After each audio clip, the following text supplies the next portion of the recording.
Аяқты шайқалтқан келін. Ауыл шетіндегі әппақ шаңқан үй алыстан көз тартады. Басқа үйден еңселі көрінетін осы бір үйдің маңында бұрын бала-шаға шулап, асыр салып ойнап жүруші еді. Бүгінде бір тыныштық орнап, жым-жырт бола қалған. Үйден анда-санда бір келіншек шығып кіріп жүр. Жүресі тым ширақ, жан-жағына маңғаздана қарайтындай. Бұл осы үйдің келіні Бибіш. Осы үйге келін болғалы 15 жылдай болды. Өзі сөзге пысық, адамның ішіне кіріп кететін, қулығы бір басына жететін әйел. Сырт көрген адамға аңқау көрінетін келіншектің іш кесебі мықты. Не нәрсені арыдан ойлап, жоспарлап аяқ басады. Күйеуі Жантас осы әйелдің айтқанымен жүреді. Тұр десе тұрады, жат десе жатады. Бұл келіншектің қандай құдіреті барын ешкім білмейді. Осы шаңырақтың би қожасы десе де болғандай. Баяғыда күйеуін өзі қаладан 2 қабат боп қалдым деп іздеп келіп тиіп алған. Жантас ұлдың үлкені. Одан басқа 4 бала бар.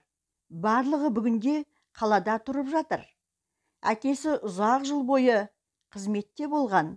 Мал мен байлығына ел қызығатындай ұқыпты кісі. Ал анасы ақ көңіл, қолынан келген жақсылығын ешкімнен аямайтын. Елдің бәріне қадірі бар жан еді. Осыдан 4 жыл бұрын дүниеден өтті. Тату-тәтті отбасының берекесі осы келінді Бибіш келгеннен бері қашып кеткен. Айрандай үйіп отырған отбасында күнде жанжал, ұрыс болмайтын күн болмады. Ит пен мысық құсап, әкесі мен шешесі бірге отырып тамақ ішпейтін дәрежеге жеткен.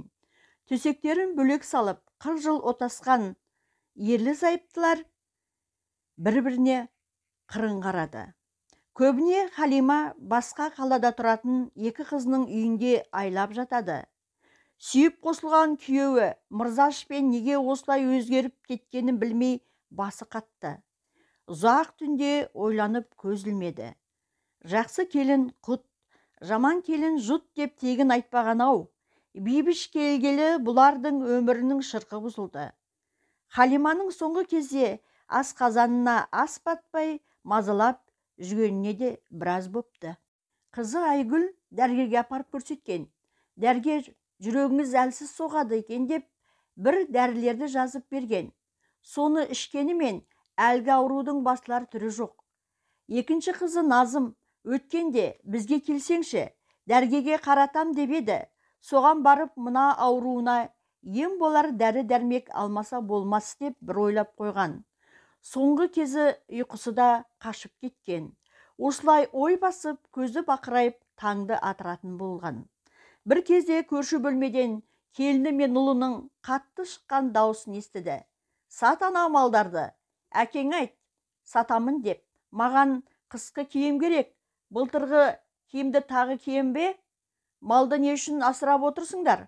Маған құндыз бөрік пен ішік алып бересің деген көкбет залым келін.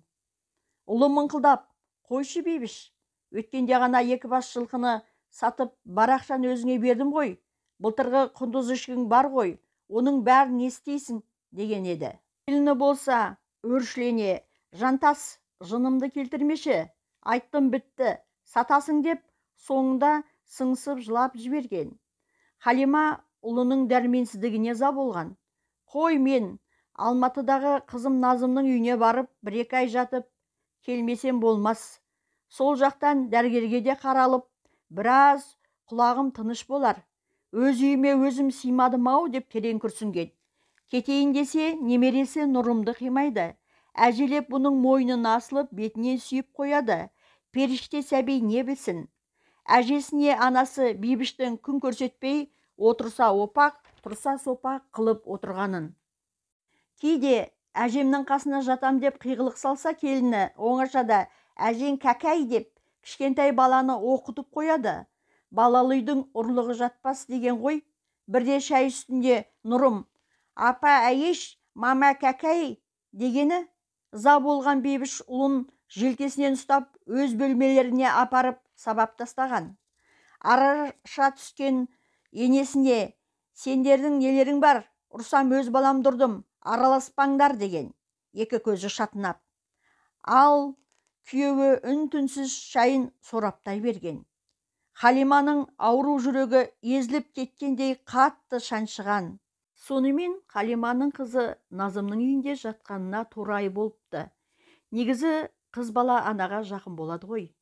Қызы анасының барлық жағдайын жасап, аст-үстіне түсіп бәйек болуда. Осында келгені оның жүрегі шаншуын қойған, бірақ тамақ ішсе жүрегі айнып, асқазаны қатты ауыратын бопты. Қызы дәрігерге көрсеткенде дәрігер: "Апай, сіз жүректің таблеткаларын көп ішесіз, асқазан содан ауруы мүмкін" деген. Соңғы кезде ол жүректің дәрісін шектеп ішіп жүр. Бірде қызы Назым құрбысы Әсемге ілесіп көрші ауылдағы емшіге барған. Әсем сол емшіге барып ем қабылдап жүретін. Әйтеуір бір қызығушылық па, Назым да барып көрмекші болған. Бір жағынан анасын көрсетіп алсам деген ойы да бар еді. Емші 60-қа келіп қалған әйел екен. Тамыр ұстап, түріңе қарап отырып ауруыңды дәл айтатын қасиеті де бар көрінеді. Екі көзі өте өткір, тура қарай алмайсың. Назым анасы туралы айтқан. Емші әйел біраз көзін жұмып отырып сөйлей жөнелген. "Неге анаңды ерте қаратпағансыңдар? Халі нашар ол кісінің" деген. "Анаң мен әкеңді бір-біріне қарсы етіп дуалаған." Шошып кеткен Назым: "Жоқ, анам қазір жақсы, дәрігердің берген дәрісін ішіп жүр" деген сасқалақтап. "Анаңызды өлімге дуалаған" деді онысымен қоймай. "Адамның ең әлсіз жері асқазан. Асқазанын бұзған" дегенде үні шықпай қалған Назымның. "Ол кісі теріс емделіп жатыр, жүректің дәрісін ішіп" деген тағы да. Жасаған адам өзінің үйінде дегенде Назымның үні шықпай қатып қалған еді. Өне бойы дірілдеп кетті. Үйіне әзер жеткен, қол-аяғы тартылып. Анасына айтуға батылы жетпеген. Назымға анасы: "Назым, балам, сенің бір жерің ауырып жүрме, жағдайың болмай тұр ғой" дегенде ол анасын құшақтап өкіре жылаған. "Мама, саған тезірек білікті дәрігерлерге қаралу керек" деген. Дуа туралы емшінің айтқанын жасырып қалған. Шынында оған өзі де сенбеген еді. Міне 3 күн болды. Назым анасын білікті мамандарға қаратып көрсетіп жатыр. Дәрігерлер анасының асқазанында ісік бар екенін анықтап, шұғыл ота жасауға кірісіп кетті. Әрине, ем-домның бәрі ақылы, көп қаржыны қажет етеді. Ауылдағы әкесі мен бауырларына хабар берген. Тек емшінің айтқанын ешқайсын айтпады. Дуа дегенге сенеме олар. Бір жағы жантасты ойлап оны аяған. Бауыры керек ақшаны салып жіберген. Операция жасалып, бір айдан соң Халима басын көтерген еді. Сол операциядан соң анасы 8 жыл ғұмыр кешіпті. Назым дуа туралы ешкімге тіс жармады. Кейінгі жылдары Мырзаш та қатты науқастанып қалған. Бұрынғыдай қайраты жоқ. Әйелі өмірден өткен соң, сол кездегі жасаған қатыгездігі жанын қинаумен болған. Жастай қосылған әйелінің орны үңірейіп қалғандай, мынау 10 бөлмелі үйге симай кеткен. Күннен күнге қайраты кемеген Мырзаш ұл мен келіннің қолына қарап қалды. Соңғы кездерде Халима да түсінен шықпай жүрген еді. Бейбіш ауру атасына ерекше көңіл бөліп қамқорлық жасамады. Керісінше ұйықтататын дәріні көп беріп, есін жидырмаған. Сөйтіп, Мырзаш та өмірмен қош айтысып кете берген.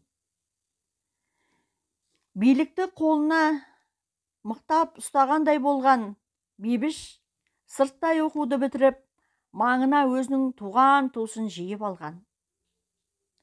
Ауылдағы үлкен қариялар: өлі арыстанның құлағында тышқан ойнады" деген бір әулеттің түбіне жетті десе, ауылдың әйелдері: "Біреудің ақысы біреуде кетпес, тек бала-шағаларынан аулақ, қарабасына көрінсін" деп қоятын.